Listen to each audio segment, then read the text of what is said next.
Happy and blessed day, dear friends. Today, Thursday, August 21, 2025. The verse from the liturgy that struck me today is the Gospel acclamation. Today do not harden your hearts, but listen to the voice of the Lord. Psalm 94:95. God permits, but does not will. God's nature is one of absolute goodness and love. For this reason, where there is so much evil, the Lord, in His infinite wisdom and love, intervenes to guide, save, and assist those who seek His presence at the most opportune times, in the most appropriate ways. The full substance of absolute goodness and such pure love is known to no one but Him, precisely because evil tempts and accompanies human life, deceiving it, causing it to stumble, insinuation itself with cunning and gentle persuasion, confusing it with something that has nothing to do with our own good or that of others. Without us even realizing it, it resolves around us every day, waiting for the right moment, helping us bring out the worst in each of our lives. Indeed, imitating Christ is the best part of us, as He Himself teaches in the Gospel of the Martha and Mary. This is why it is vital to abide in God's love and freely choose this path of love every day, collaborating with Him. It can be done alone, and when we reject it, even it overcomes human wickedness, to the point of making us desire and choose what is ugly and unimaginable as if that choice were entirely legitimated and free from guilt or consequences from ourselves and others. Coming to consider any deplorable action, even unscrupulous, as something right and fulfilling, because the lie of one's own false truth tramples upon anything that hinders that path to God's goodness.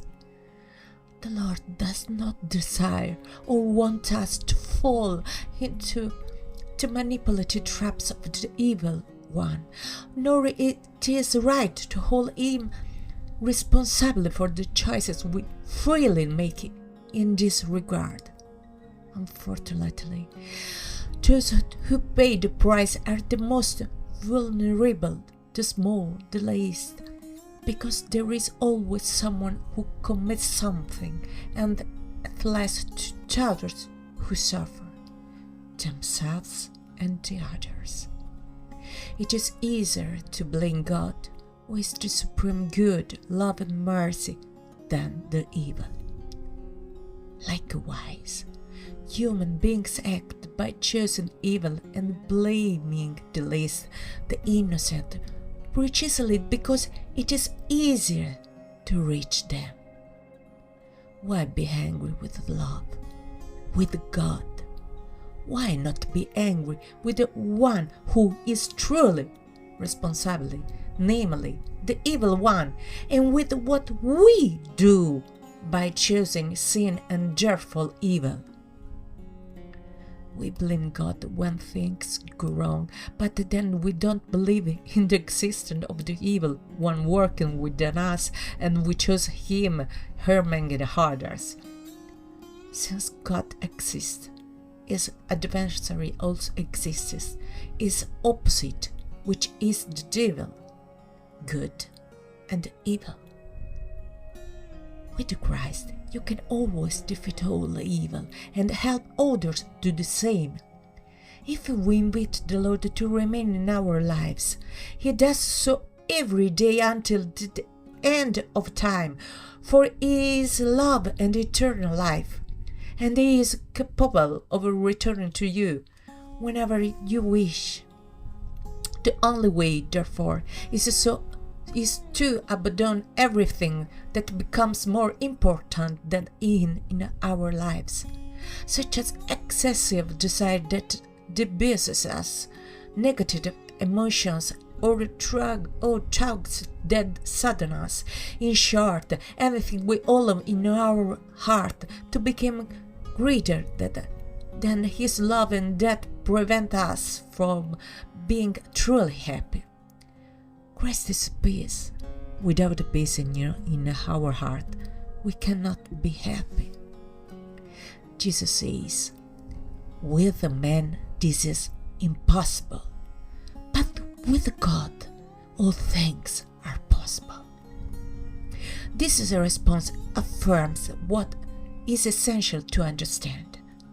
When precisely because of the evil committed or permitted in the world, nothing seems to leave us with a solid understanding, trust, and hope in God and the future. Just as Christ slept on the disciples' boat during the storm and was awakened by humankind's lack of faith, so it is with those who lose faith in God. We need only turn, trust, and remain in His love. God is the only one capable of making the impossible possible, transforming every evil into good, every ill death into resurrection, every war into peace. What do we need to believe, to collaborate with Him and doing good and building peace? And this is a free choice in which God cannot interfere. To pray constantly and keep our gaze unceasingly fixed on love with an open heart. God bless you greatly. See you soon.